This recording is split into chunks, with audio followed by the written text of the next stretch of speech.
Antoine Armand, vous êtes d'une majorité qui était au gouvernement il y a peu, avec des dossiers qui étaient dans les ministères, qui étaient au gouvernement. Et oui, oui, oui. Prenez, prenez, prenez, prenez le micro, parce qu'on vous entendra mieux, Yannick Jadot. Agnès Pannier-Runacher avait travaillé sur des textes, il y a eu beaucoup de concertations. Ce n'est pas allé au bout. Qu'en est-il aujourd'hui? Alors, comme le faisait... Bonjour, pardon. J'avais envie de répondre tout de suite. Non, bonjour et merci d'organiser ces temps d'échange, y compris entre nous et y compris avec le Sénat, parce que je pense qu'on en aura encore plus besoin dans les prochaines semaines. D'abord, un mot pour dire que je partage la totalité de ce qu'ont dit mes collègues avec la problématique de ne pas avoir de loi de programmation, enfin plus exactement de ne pas avoir de stratégie énergétique, écologique, énergie, climat travaillée démocratiquement, débattue, votée, et donc qui a la robustesse pour donner de la visibilité.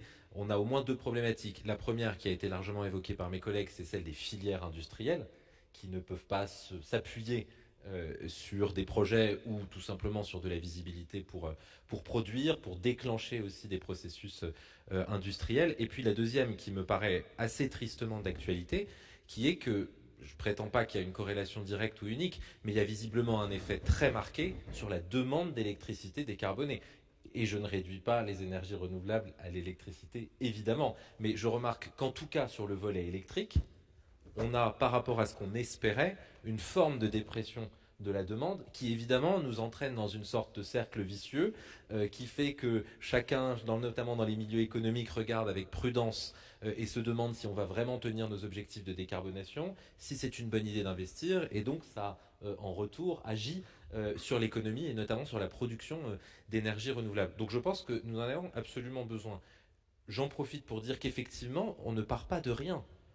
La précédente ministre en charge de l'énergie, Agnès Pannier-Runacher, avait travaillé sur un avant-projet de loi, puis sur un projet de loi qui avait beaucoup de défauts, mais qui avait notamment la grande qualité d'exister et d'avoir été travaillé. Mes collègues Daniel Grémier en visio, Julie Arnaud ici, ont eu le mérite de déposer des propositions de loi qui nous ont valu, je le dis au moins pour la commission des affaires économiques, la possibilité d'avoir un débat qui a d'ailleurs, on peut toujours voir le verre à moitié vide en disant qu'on n'était pas d'accord sur tout, mais qui a quand même permis de faire émerger pas mal de points de consensus, y compris sur des sujets qui paraissaient indépassables. Et je pense que notre responsabilité, c'est plutôt de faire émerger les points de consensus. Donc je pense qu'on a besoin, je pense toujours qu'on a besoin et qu'on a besoin urgemment d'une loi. Je ne sais pas, puisque vous avez utilisé le présent et l'imparfait dans la même phrase, mais je ne sais pas d'abord quel sera le gouvernement, deuxièmement quelle sera sa majorité et troisièmement quelles seront ses lignes politiques. Mais je suis à peu près persuadé, en revanche, qu'entre la Commission des affaires économiques et du développement durable du Sénat et les nôtres à l'Assemblée, on peut très vite, en tout cas moi pour la Commission des affaires économiques, je prends cet engagement que très vite on puisse se mettre autour de la table pour travailler sur un certain nombre de points de consensus. Ils sont extrêmement nombreux. Et je crois qu'il n'y a pas que les petits-enfants qui peuvent dire qu'on a besoin d'éoliennes en France. Je pense aussi que les parlementaires sont capables de le dire. De même pour le panneau photovoltaïque, que ce soit sur toiture ou sur les grandes surfaces, etc., etc. Donc on a au fond, quand on se pose, et je pense que ça va venir dans la discussion, beaucoup plus de points de consensus que de divergences. Et je ne crois pas qu'on va se battre franchement sur des pourcentages et sur des gigawatts installés, parce que ce n'est pas exactement ce dont il est question. Ce dont il est question, c'est se donner une stratégie de décarbonation de long terme pour y arriver. En revanche, oui, je pense, pour des raisons techniques et administratives, que ça doit passer par un projet de loi. Parce que j'ai eu la chance de rapporter une commission d'enquête qui a montré que quand on ne fait pas assez d'études d'impact, les conséquences ne sont pas négligeables. Et que donc, profiter des administrations, des services de l'État et des opérateurs pour avoir tout le background technique, économique et énergétique pour fonder une programmation, c'est décisif. Merci. Avec nous, Antoine Armand, est-ce que vous êtes prêt à accepter des coupes budgétaires sur la transition écologique? Alors, pardon de rentrer dans la question de manière technique, mais il y a des choses qui sont budgétaires, directement budgétaires, et il y a d'autres qui ne le sont pas. C'est pas à cette salle que je vais apprendre ce que c'est que la CSPE. D'ailleurs, ça a été souvent utilisé contre les énergies renouvelables pour dire que ça coûtait très cher. jusqu'à ce que ça arrange chacun de voir que ça rapportait. Bon. C'est pas exactement le même type de mécanisme budgétaire, et d'ailleurs, alors je constate que mes collègues qui sont dans l'opposition à une majorité qui était au gouvernement en savent plus que moi qui suis dans une majorité qui était au gouvernement sur le budget. Donc, je ne prononce pas sur des oui-dire. Euh, je pense qu'on a d'abord, avant, et j'y viens après évidemment au budget, avant la question stricto sensu du budget, c'est-à-dire des subventions, besoin de stabilité, et donc de stabilité de la CSPE, de la stabilité dans les grands mécanismes aujourd'hui qui président au développement des ENR en France depuis longtemps, l'obligation d'achat, etc. On a besoin de stabilité, absolument. Et je n'ai pas entendu que ce soit mis en doute, mais si ça devait être mis en doute, je dis dès maintenant que ce serait une très mauvaise idée. Et ensuite, il y a la partie déclinaison avec subvention ou garantie de la transition écologique et énergétique qui passe par l'ADEME, mais pas que. Et évidemment, je fais partie de ceux qui pensent, même si on est dans un monde budgétaire contraint et que mes collègues avaient voulu ajouter un point de PIB de déficit l'année dernière en votant un amendement à 12 milliards sur la rénovation énergétique, même si on est dans ce cadre-là, je maintiens que je pense que l'écologie fait partie, si on raisonne budgétairement intelligemment, des derniers domaines sur lesquels il faudrait appliquer des coupes, puisque ce sont des dépenses d'investissement économique, écologique, et en partie, même si c'est malheureusement un peu moins direct, social, avec la lutte contre la précarité énergétique et la rénovation. Je dis que c'est un peu moins direct parce que c'est pas absolument toujours évident de constater l'efficacité de tous les dispositifs. Mais je ne pense pas qu'on puisse faire des économies sur l'écologie, pour le dire simplement, surtout aujourd'hui, surtout quand on avait lancé, je me fais l'avocat de la défense, surtout quand on avait lancé un certain nombre de prospectives. Julie parlait du fonds chaleur. On avait des engagements plus qu'oraux à pérenniser, amplifier des fonds qui jouent un rôle de subvention, mais qui jouent aussi un rôle pour les collectivités en Haute-Savoie chez moi. C'est pareil, de stabilisation et de mise en confiance, parce que quand vous êtes un élu local, que vous lancez une étude, parce que vous avez été convaincu par votre élu en charge de la transition énergétique de le faire, et qu'ensuite il faut passer à l'investissement supplémentaire, si c'est à ce moment-là que l'État se met en branle et dit bah, finalement on va réduire de moitié, ou ce qui a été annoncé ce sera l'année prochaine, c'est un problème. Donc je pense que c'est le dernier domaine sur lequel on doit faire des économies, et que si on doit les faire, parce que en tout cas c'est ma sensibilité, je considère qu'on doit quand même avoir une stratégie de redressement des finances publiques, il faut les faire sur les domaines qui ont le moins besoin de subventions.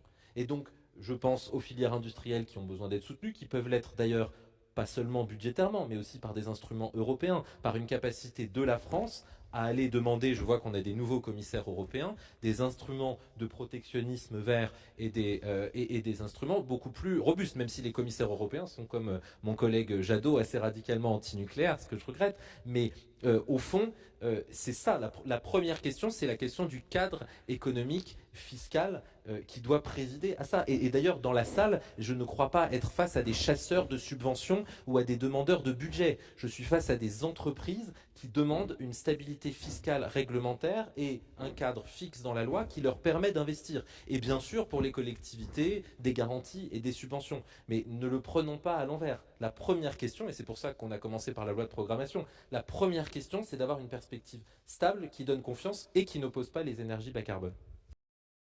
Antoine Armand, vu que vous exercez des responsabilités au sein de la présidence de la Commission des affaires économiques, hein, c'est ce qu'a dit Julie Ernos, elle parle d'un plan d'urgence, elle invite à travailler sur des projections concrètes sur les ENR. Euh, donc, vous pouvez trouver une voie dans l'hémicycle sur la LPEC, la PPE, avec quel arbitrage nucléaire, ENR, sans tomber dans des postures, et tout en essayant de trouver une majorité à des textes importants. Oui, je crois, comme vous venez de le dire, il faut se garder de tomber dans des postures et qu'il faut qu'on réussisse à dépasser ce qui nous a empoisonné pendant des années, c'est-à-dire de vouloir faire de la sobriété, des énergies renouvelables électriques ou thermiques ou du nucléaire, le bouc émissaire à tour de rôle pour ne pas en fait avancer sur ses propres turpitudes. Je pense que chacun doit prendre sa responsabilité et qu'on doit corriger les déséquilibres qui existent. Je ne suis pas totalement en désaccord avec tout ce qui a été dit sur ce sujet-là, mais au fond, je pense que sur la question énergétique, d'ailleurs, comme sur beaucoup d'autres textes pour le futur gouvernement, en tout cas dans l'année qui nous attend, sur les sujets extrêmement techniques comme cela, on aura besoin de l'analyse des services de l'État, des opérateurs, des administrations, et on aura besoin qu'il y ait une traction gouvernementale. Je pense que dire qu'on fera adopter un grand texte avec des soubassements techniques sans le gouvernement ou pas sans passer par un PJL, en tout cas, j'ai le sentiment que c'est difficile. En revanche, il est une évidence que pour que ce texte aille au bout, et on a besoin entre sénateurs et députés et de toute sensibilité de se mettre autour d'une table et peut-être avant de commencer par l'arithmétique, de mettre sur la table nos quelques points d'accord. On en a déjà, y compris en commission des affaires économiques cette année, pu vérifier un certain nombre sur le nucléaire existant, sur les énergies renouvelables thermiques, sur la proportion d'énergie renouvelable électrique, sur les filières renouvelables, sur l'hydroélectricité, même si c'est un chantier qui n'est pas uniquement d'objectif, mais qui est bien un chantier maintenant d'urgence juridique. Donc les mettre sur la table et puis ensuite voir qui est prêt à participer et qui se cabre s'il y a le mot énergie renouvelable ou qui se cabre s'il y a le mot nucléaire. Parce que dans ce cas-là, on peut recommencer, et puis on se refait une commission d'enquête dans 30 ans, on aura sûrement changé de sens dans la manière de le faire, mais le résultat risque d'être le même. Donc au fond, c'est ça, à mon avis, l'urgence. Et honnêtement, et y compris, j'ai pas compté autour de la table en projection, mais enfin, autour de cette table, y compris virtuellement, on ne doit pas être très loin d'avoir une majorité absolue à l'Assemblée nationale, si on prend par exemple cet échantillon-là. Et donc on est pas très loin d'être capable de porter ça. Je pense qu'on a aussi quelque chose en France, et ça j'ai pu le voir sur les précédentes lois, quelque chose qui, j'aime pas ce terme, mais qui ressemble à du perfectionnisme. C'est-à-dire qu'il faut absolument qu'on arrive à avoir décrit, et c'est peut-être un des défauts du projet de loi qui avait été présenté par le gouvernement, il faut qu'on ait réussi à décrire dans le détail, y compris dans la loi, alors que parfois ça relève du réglementaire, l'ensemble des énergies, des objectifs, avec les moyens juridiques pour y arriver, quand bien même on n'est pas d'accord. Or, il faut que dans le climat difficile dans lequel on est, il y a un rang des priorités. Et que si on arrive à être d'accord pour dire que transcrire l'objectif des accords de Paris en France et donc la stratégie nationale bas carbone et donc les objectifs européens qui sont indispensables en quelques grands objectifs qu'on arrive à décliner législativement, qu'on se met d'accord et que ce texte est in fine voté, la pression démocratique et notre capacité, enfin notre devoir ensuite d'examiner que la loi est bien appliquée. Je dis ça parce que, et ça, il faut balayer devant sa propre porte, il n'a échappé à personne dans cette pièce que à peu près la moitié des décrets d'application de la loi d'accélération des énergies renouvelables sont encore dans les cartons. Donc notre travail n'est pas seulement de faire la loi, mais aussi de s'assurer, et les rapporteurs de toute sensibilité l'avaient montré à l'Assemblée, qu'elle soit bien appliquée. Il y a quand même un moment, ça devient extrêmement problématique. Si une fois qu'on s'est battu pour voter une loi qui n'a pas satisfait tout le monde par ailleurs, y compris dans cette salle, on n'est même pas fichu de l'avoir complètement appliquée. Je pense que c'est quand même aussi important de le souligner. Mais donc, commençons par quelques points d'accord, par ce fameux plus grand dénominateur commun, pour ensuite avancer. Si chacun propose sa loi idéale, je pense qu'à la fin, il n'y a pas de loi. Une question sur l'agrivoltaïsme. Comment concilier le cadre législatif voté par le Parlement avec les doctrines locales parfois contradictoires?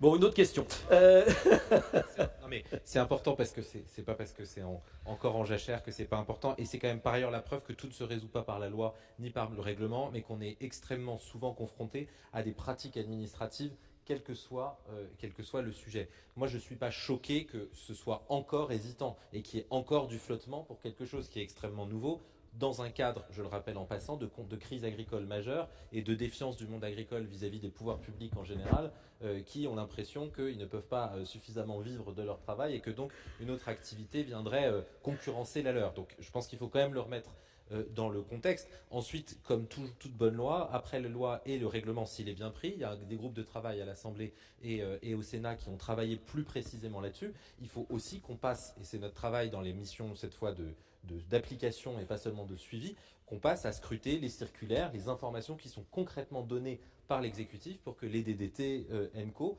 suivent concrètement les dossiers et qu'il y ait une forme de doctrine nationale. Donc totalement d'accord, mais avec ce point d'optimisme en pensant qu'on entre seulement dans le sujet.